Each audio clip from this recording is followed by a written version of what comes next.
Welcome back to more free agency talk here on the Duval Dive. Of course, I'm Kyle Nash, student of the game of Fans First Sports Network. And listen, if you're seeing this and you haven't checked out Wednesday night's episode revolving around free agency, first of all, get a hold of your life and then go over to the Duval Dive YouTube channel or podcast to subscribe, like all that other happy stuff, and make sure you check that out. But there'll be more free agency action. And listen, I said to my good friend and personal champion, Travis D. Holmes, before we started that Wednesday episode, we're not going to have time to give attention to your beloved DBs because there's too much going on. That core is a whole thing. And there are other topics we'll hit on. Gabe Davis is on the list. What will happen with the offensive guard spot? Chad Muma has to be talked about again. There's a whole lot we got to dig into it with all of this. But hey, listen, I'm not even going to think to talk about the Jacksonville Jaguar DB core in free agency or any other time without my personal champion, Big Cat Country's own Travis D. Holmes. What's going on, my man? Yeah, bro, living the dream, doing well as always, man. It's always a good day to talk Jags football. Let's go. Oh, I see. Look, he even sound like he's about ready to open a dang Christmas present as we get into the defensive back core here in free agency. The dive has a dive into the DB core. That's what we are expecting from this episode. Travis was excited from it for more but one. And let's get into this. We were talking about it leading into it. A part that I forgot to account for is, and listen, this was asked about, we even got a question about it on Twitter from D. Anderson Duval, the Twitter handle there. Remember, I say Twitter because I'm a family man. I don't want people thinking I'm on X. But Chris Campanelli, former linebacker run game coordinating coach for the Green Bay Packers, a big factor in why the scheme is changing and for a lot of things. Travis, what does that actually mean for those out there?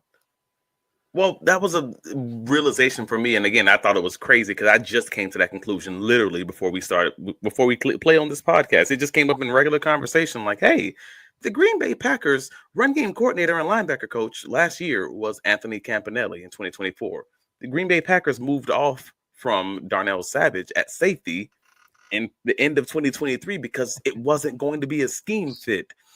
It's possible that maybe he doesn't want to play here in this defensive scheme because it is significantly different than what he is good at. They brought him in, Ryan Nielsen and the Jacksonville Jaguars 2023 defensive staff brought him in as a safety to play that slot role, to play a lot more man-to-man defense. Well, the Green Bay Packers, if you can see here, they don't play very much man-to-man defense. They play like 19% man defense, whereas the Jaguars were top of the league, playing nearly 45% in man coverage. Well, that's not great, Bob. If you're not a guy, Bob, right? If you're a guy who prefers to play man coverage, and that's what you're playing, that's what you're good at, then it's not going to work out very well for you if you're now going to be going back to a heavy zone defense. And that's kind of what that's the situation, unfortunately, that we're looking at right now with Savage. Mm-hmm. We already know the Andre Cisco situation. No, he's probably gone. I mean, that seems to be the writing on that wall. Like his only real opportunity to return in Jacksonville was going to be on a prove it deal. That doesn't seem to be the case. He's going to test his market and see what the market is offering out there.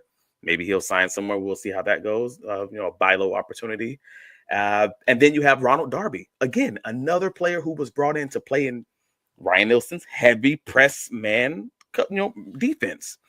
And that's not what the Green Bay Packers have done. If you believe that Anthony Campanelli will run his defense like the Green Bay Packers, then you're probably going to be looking for 3, maybe even 4 defensive backs being brought into Jacksonville in this offseason between free agency and the draft. So now you're going to be in need of an outside corner, and you may be in need of 2 safeties between the draft and free agency. So that's not even accounting for depth and everything else, how those guys behind them, work as far as their I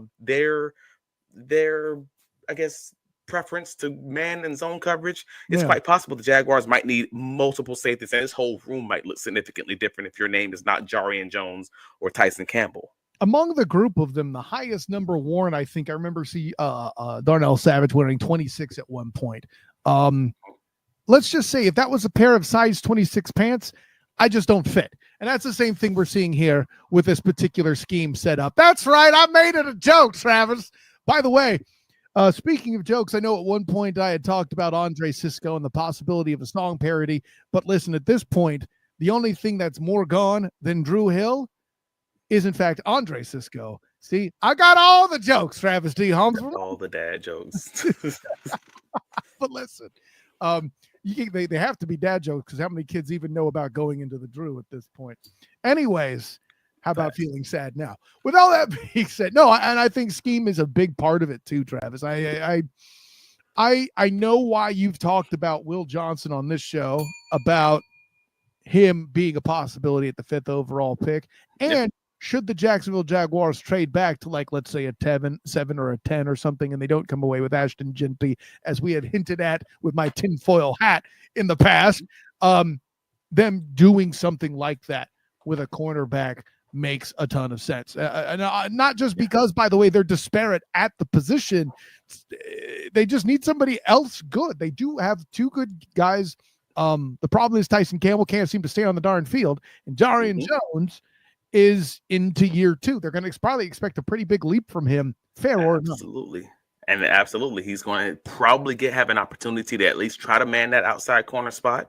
We'll see how that goes. But also, he's going to be like cemented in or penciled in that slot corner role, and they'll just kind of figure out what they can do, what they can pull in free agency or via trade or in the draft, as far as that second outside corner spot, and we'll see where it goes. But again, it's not like Jarian can't play outside. He did very well at FSU before coming into the league, but he is elite in the slot, and that if you can keep him there, the goal is obviously going to be to keep him there. I can make an argument that Jarian Jones, among a lot of NFL sophomores, not named JJ McCarthy, obviously, this could be a key among the top key camps in the NFL among sophomore players, because it'll decide whether he goes inside or outside or something. And I know you can make arguments for some other players out there too. Perhaps Mason Smith can prove himself and all that other kind of crud. But off the top, just without thinking about it too much, I think there's a chance for Jarian Jones to continue to ascend and be perhaps just as good, if not a bigger victory than one Brian Thomas Jr. Meanwhile, we're all still celebrating Trent Baalke leaving. Let's be clear about that. Well, and I'll pop quiz you this. Do you think the defensive back core is the one in the most duress right now? Easily. Yeah. I mean, easily. Like, I think the Jacksonville Jaguars, while if you invest more in the defensive line, the interior defensive line, you can help that defensive backfield out, obviously. Like, that's the best thing for a cornerback, is a destructive defensive front. Yes, please help us. But also, you need guys, man. Like, you've already, frankly, screwed over the previous administration as far as on the defensive side of the ball, Trent Baalke, and not giving them the guys that they needed to run their schemes. And I would even make that exact same argument even for Mike Caldwell. Yeah, we are pro Caldwell on this podcast. Yeah, but even before that, like, they just didn't have the guys to run what they wanted to run, and you did it back-to-back times with just different guys. So, and at this point, I would hope that this coaching staff is going to say, no. We're going to get you the guys that you need. You tell me who the guys are, who the versatile corners and safeties are that you need for your scheme. So if this doesn't work, I can point to you and say, this is why it's not working. It's because of something you're doing, not because of the people we're bringing in. Let's enunciate this for you as another crime committed by Baalke. In my opinion, you don't have to agree with this outlook, but darn it, this is where I live. In 23, with a group that you just said to me, DB expert and defensive guy of the show at a higher level than I ever played, by the way, starter at UCF example, blah, blah, blah, blah, blah, coaching in the collegiate level. I'm just a semi-pro player. I didn't do any of that, right? But in my estimation, you had guys that you just told me did not fit in the 2023 scheme, and they were still at one point in the season 8th overall in takeaways without appropriate gear. How on earth was moving on from Caldwell the correct answer ever? At one point, they were 4th in the league in takeaways, tied with the Buffalo Bills. I almost cursed. I forgot they were that high. You're right. You want to know what else they did? They got Trayvon Walker in a double-digit sacks. You know, the guy that was the worst first overall pick of all time, allegedly. Yeah, I mean, they had some internal issues, but Mike Caldwell was not the right person to be out the door when he said the problems were still in the put that building. on him, Ricky Bobby. That's exactly what I'm saying. So you got me going now, damn it. So, but yeah, if we talked about the previous episode about getting off of Trent Baalke's draft. How about putting more blame on his coaching choices? And I don't mean Doug Peterson or even Press Taylor for that matter. Anyway. No, his support. If he says his job is to support the coaches, then he failed at that job, because his job, if you're supposed to support the coaches, you got to get the coaches the people that they need to run their schemes. But this isn't a Trent Baalke conversation. This is not a Trent Baalke always pod. A Trent Baalke conversation. We're exercising the demons, Travis. Stay home. We sound like ex-girlfriends who just can't get over the old ex when we got a new girlfriend sitting in the bed next to us. We got No. We appreciate how good we might have it. That's the difference. Now, granted, I have a different kind of drama, which I don't know. I don't know what the analogy is, in that I've dealt with this twice, and I didn't get remarried. I tried to move to another town, and she followed me. Like, you still feel like the scorned ex-girlfriend is my point. Like, whether or not you are moved, whether or not you have moved on, it's worse than that. You got the feelings. I'll tell you, it's worse than that. This man hurt me twice. That's facts, and you let him.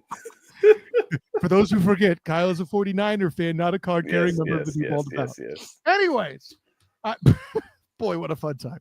Anyways, speaking into things that are more my alley, Brandon Scherff, I gotta tell you, dude, I think he's a fat kid in dodgeball, which is to say that he's out. I think he retires. I do. I mean, I think he should. And I don't say like I think he should, like I'm in his pocket or I'm in his room or I'm in his, conversations with him and his family. I'm saying if you're a multimillionaire and you've done all the things, you've gotten the accolades, you've been an all-pro, you've been a Pro Bowl lineman, and you're faced with the position of maybe starting over with a new franchise and moving your family and everything else, or just going home and doing what you want to do and figuring out how to spend those millions of dollars you have in the bank account. Nah, man, relax. Enjoy that. Take that time. And congratulations. You won. Yahtzee, Monopoly. That's it. Let me buy you a monocle, Brandon. Okay. Yeah. Congratulations. You won the lottery there, man. By the way, enjoy your vacation. Ain't no way anybody had the use of the word monocle on this podcast today on their bingo card. No way in hell. I'm just throwing it out there. Use that out. Use that for your Wordle score. How about that, beast? No, I'm with you on that too. But in the same scheme, talking about blocking, we did touch on blocking at tight ends in the previous episode. We did not mention Luke Farrell, who is somebody that's going to be up for conversation. Good blocking tight end, somebody who doesn't necessarily beat you down the field, but catches the ball as a good valve on occasion to fool people. Maybe get a first down here or there. But I don't know, man. I'll reiterate what I said on Wednesday's pod. I don't think it's a priority for this group. Now, if they get more bites of the apple, which Gladstone has talked about, right? James Gladstone, new GM, younger than a lot of the songs I listen to on the radio. He's mentioned more bites of the apple, and hopefully he remembers to take the apple to school with him for the teacher. So I need to stop making the young jokes. I'm sorry. It's his hair. He has even better hair than I do. It's insane. And teal suits. But I think the only way they really concentrate on tight end is if they do get more bites of the apple like that, which if he's in our camp of trading back and executes, that's when we see it. What about you? But I mean, I could see a world where Luke Farrell's returning on a small contract simply because he was such a good blocker. And I think when they're doing their film review as a staff, as the coaching staff and as a scouting staff, they're going to come to that same conclusion. And because of that, I'm like, whether it's a 1-year deal, whether it's a 2-year, quick deal, just to make sure we're not having too many spots. The Tampa Bay Buccaneers, we know their starting tight end was Cade Otton, but their backup tight end was Payne Durham. And he was a very good blocker in a very similar role to Luke Farrell. well, Luke Farrell plays 72, I believe, percent of his snaps were running downs. So he's the kind of filling that exact same role. You know, you're talking about Etienne and Tank being something that reveals the play, and you're not wrong. But what about Farrell being on the field? Like, that's no wonder he had so many dink and dumps thrown to him. Oh, wow. You mean they actually threw the ball to him? Holy beep, you know. Like, that's fair. But the red zone still does exist. And unless you want to bring in 6 offensive linemen or something along those lines, you do need those guys on the roster. So if that ends up being Luke Farrell or someone else, I'm not pounding the table for it, but I do believe he was a good blocking tight end, and I think the advanced metrics also kind of back that up. He's not going to give you much in the passing game, but that's okay if your run game is working and you are effective and efficient in doing it. And listen, you can have 2 catches in a football game, but if those 2 catches are good for a first down each, that's a big impact. That's 2 drives you kept alive, or a single long drive you kept alive. That's the kind of stuff that can change, especially close NFL games. What was it? 3-7 in 1-score games, something like that, or no? Or did they lose past season? Yeah. Oh gosh, I don't have the stats on me, but I know it was something along those lines. If it wasn't, it's nuts, is what it is. So yeah, I'll leave all that at that. So and in going down the list here, I know we got to bring it up, and if he weren't a defensive player, I think I'd get away with skipping this, but. We touched on Devin Lloyd in the previous pod. Okay, Chad Muma, man. I don't know. I've never right out said Chad Muma is a bad football player. I'll never do that. He just does not evoke confidence from me. If you tell me what his specialty is, I couldn't tell you exactly because I don't think he does anything super great. I think he's kind of meh at all of it.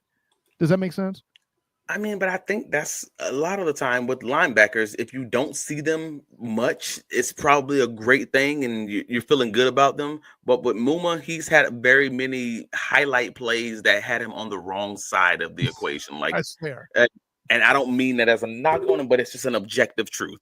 Whether it's the Bijan, was it Bijan Robinson juke on the Toy Story juke, whatever you want to call it. Hold on. First of all, don't do that to me. I'm not going to hold it against him because Bijan Robinson is a great player and should have been drafted when he was by the Falcons, by the way. I'm not taking that from him. I can't different. Take it from him, but the play happened, man. The play is the play. And when somebody says my name, if I was the guy who got robbed and had to run home butt naked, and every time they see me, they'd be like, "Hey, butt naked Travis." It's just the thing. It's just the thing that comes to mind when you say the man's name. When you say Chad Muma, I immediately think Toy Story juke. I'm sorry, that's just where I am. So when you become butt naked Travis, does that mean they know for a fact you had the lemon booty? Is that what it is? Hey man, if y'all need to be looking that close, it's fine. It's my business. Let me get home. So with Chad, it's kind of how I feel. Like it was a great time when we originally got him. It's like, hey, we're guaranteed to have the linebacker core that's going to be dominant for the foreseeable future for the Jacksonville Jaguars. And even with Devin Lloyd and Chad Muma both being there, that still never materialized. Yeah. And that's an indictment on both of them. And I'm not going to say it's one. That's why they had to throw money at Aluakin the way they did. Correct. And then also bring in Ventrell Miller. Correct. Like all of it. Yeah. So the fact of the matter is, if Chad Muma is still having a conversation about being a backup linebacker, that obviously did not work out. And if you can get anything for him from a team that maybe had him higher up on their boards, maybe a 5th round, 6th round pick, and you're a new defensive staff coming in, you probably want to at least think about it. It's only a 6th round pick and whatever, but maybe he'd be happy with starting over elsewhere, or maybe you'd be happy giving him a chance and seeing seeing maybe he'll do better in your defense. From my prediction, I have a feeling that he's probably just going to be here and ride this thing out, but I could see a situation where it's going to depend on what happens with Devin Lloyd. And if they go one way with him, then they'll keep it the other or vice versa. Let me pose this question for kind of a measuring stick for where people think you're at overall. Like, and I forget the Seahawks, what was it? A 4th rounder for Roy Robinson Harris, right? Oh no, it was a 6th rounder. Wasn't that low? God. Okay. It really was. Oh, so that's why. Okay, well, that blows my question entirely up. So if the Jags saw a 4th rounder or a 5th rounder for Muma, you'd jump on that like a summer no way. Yeah, there's no way they offered that. He was a third round pick originally. If someone offered him a 4th round pick, they are high or being embezzled actively in their trade room. I got no idea what's going on there. Okay, well, we'll leave it at that. But yeah, okay, so yeah, and even then a 6th. Based on this analysis too, and me completely misremembering the Roy Robertson Harrison deal or Harris deal. Yeah, yeah. Trevon Gibson and Roy Robertson Harrison both went for 6th round picks. Roy Robertson Harris went for a 6th rounder. I got it now. Gibson, I remember, but anyways, okay, fair enough. We got that over with. So I know people are waiting for it. I feel so odd about this. It's you know what? It's Christian Kirk bad about this topic. And it's not just that. I mean, yes, it is through my coverage with various outlets, including Black and Gold Banneret, that I know Gabe Davis. Okay.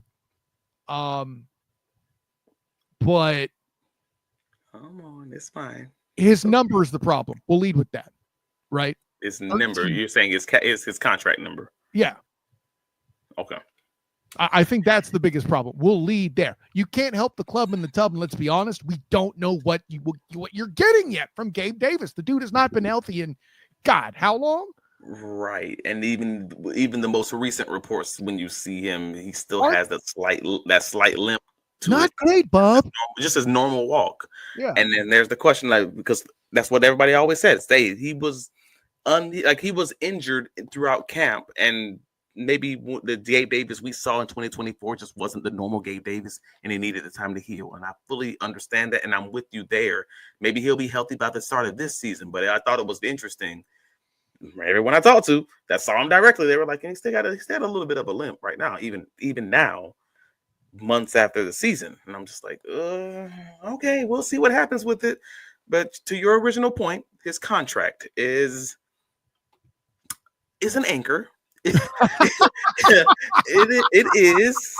They have a solid potential out after this season, but if you're talking right now, pre 6/1 release, a pre June 1st release, it cost them $13 million for him not to be on the roster, like with a $20 million dead cap.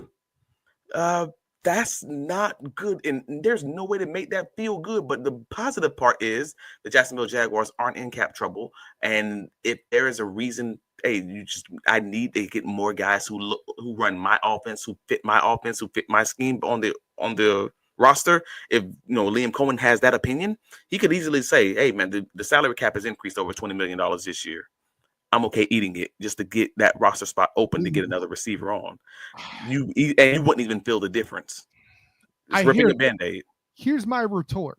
I would feel better. Oh, shoot. And who's somebody who's on the market that would even make sense for that? I got to think about that before I say it out loud. But like, if there's another premier corner out there that's looking, which there's not really too many names for that, or like, let's say Christian Wilkins somehow becomes available from Las Vegas. That's not a thing. I'm making it up. I understand. Okay. Throw that money at that rather than keep getting rid of Gabe Davis that desperately, because at least at the end of the day, in the locker room, he's a helpful presence, right? Absolutely. This guy isn't a cancer. So because the dead cap number is so big, is that roster spot really that crazy? I don't know. I would feel better about moving on from Parker Washington than I would taking a loss on cutting a Gabe Davis. I mean, and I know I'm going to make John Shipley mad at me. Shouts to Jaguars on his side.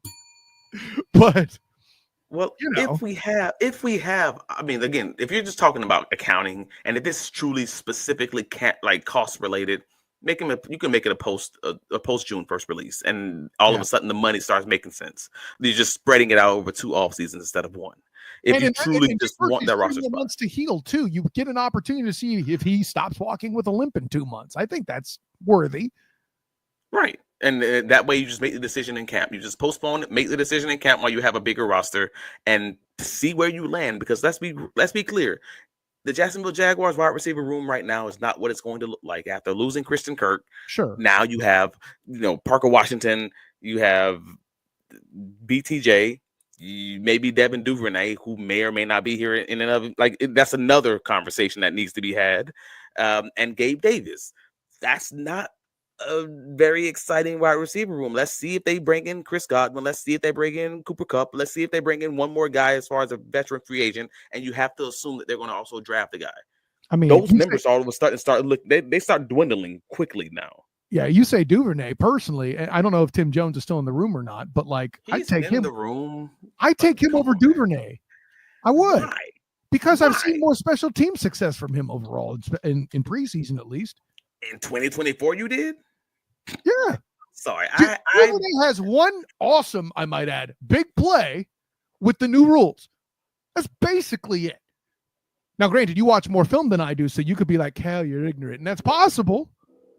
But I remember pointing out Tim Jones regularly in 23 preseason and a couple times in 24, whereas Duvernay, not as much. Now, granted, again, you watch more film than I do. You're the more educated guest. But if I don't have an opinion, then I'm just, arm candy for you.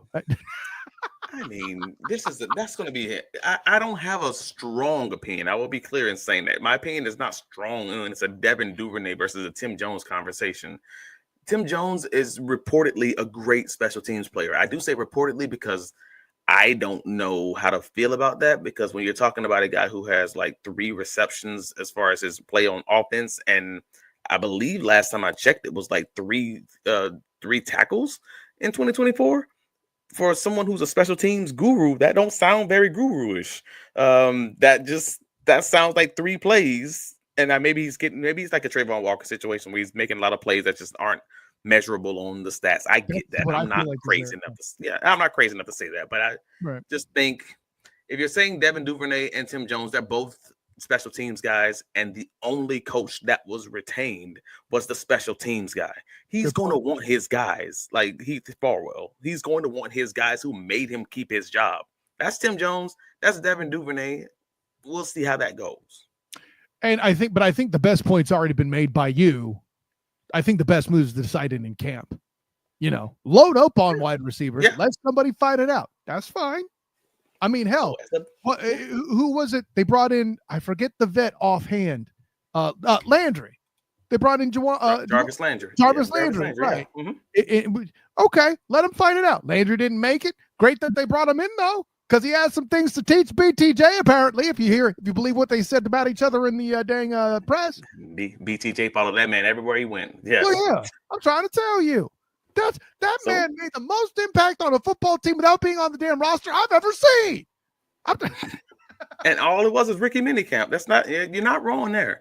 So bringing in the veteran presence is not going to hurt. So, I mean, the big takeaway there is the Jacksonville Jaguars, between free agency and the draft, might bring in 2, if not 3 wide receivers. And then you have the exact same argument for the defensive backfield. They might bring in 3, maybe even 4 defensive backs if you're counting cornerback and safety. So those rooms can absolutely be flipped and revamped. So stay tuned. I think we both I think we both expect that to happen. Expect it. It probably will be. I just hate speaking in absolutes, but you're right. That's why I worded expect. It allows room for expectations to be misled. That's all. I got you. Boy, what an episode. That was fun. Travis, tell the people. Can be found on all the socials. Travis D. Holmes, bigcatcountry.com. Stay tuned. We have the staff breakdown on Friday that should be dropping, including all of our predictions on the free agents. The free agent that we expect the Jacksonville Jaguars to bring in, just because that's just the word on the street, or it's just a strong feeling, a strong association, whatever. But also our top 3 favorite free agents that we think would just fit well with the Jacksonville Jaguars. So keep a lookout for that. We all kind of have ours. Maybe there might be one person that's similar for the most of us, but we all kind of disagree on what the biggest issue is. So stay tuned for that. We got you guys covered. What about you, sir? I'm curious if your cups overflow. Of course, I'm Kyle Nash, student of the game. You can find me on Twitter, Instagram, and Threads. You saw what I did there, as well as Blue Sky at the SOTG. Find me on Facebook as a student of the game. Check out my writings with the Fans First Sports Network covering the Jacksonville Jaguars and the Orlando Magic. That's a lot more tragic. But I will actually be there later tonight as this goes up on the Duval Dive YouTube channel at the Kia Center, covering that action as they face the Chicago Bulls. Who knows? Maybe they'll finally get a win in this latest home stretch. Good gravy. But why are you laughing? This team makes me drink. Anyway. But with all that in mind, make sure you check that out. Fans First Sports Network. Check out also my article on the release of Christian Kirk and those impacts and some of the things that might have happened connected to it and some of the connecting factors therein. And also my work with the Black and Gold Banneret covering UCF. Talked about all of the combine participants, all 4 of them, including apparently one of the Duuval's favorite, RJ Harvey, out there. Check that out, blackandgoldbanneret.com, as well as the Night Shift podcast. From this past week, I talk about who I thought did well and didn't at the NFL Combine. So make sure you check all that out. Black and Gold Banneret YouTube channel, the Night Shift podcast. So, man, that was a fun one. Thank you all for who jump in the comments. We will do, by the way, shouts to my guy Heath. We will do our best to make the confused Jaguar more of a recurring role but Heath, we do it all the time, right? So that's it for that. And to anyone who left the comment that was related to the draft, this was more of a free agent conversation since the free agency is coming up. Yes. We will get back to this on the following week in 2 weeks. Just trust me on that. Yeah, we had you guys out there asking about Savion Williams. I can tell you, I love it. And we'll talk more about it in the coming weeks. Thank you for bringing that up. Speaking of the Black and Gold Banneret, watching him work against Mac McWilliams, one of the guys at the Combine, by the way, for UCF, was certainly a sight to behold. I identified him as an NFL talent from that game alone. So, I'll leave that at that. So, for my personal champion, Travis D. Holmes of Big Cat Country, I'm Kyle Nash. Let's tune to the game. Until next time, everyone, class dismissed.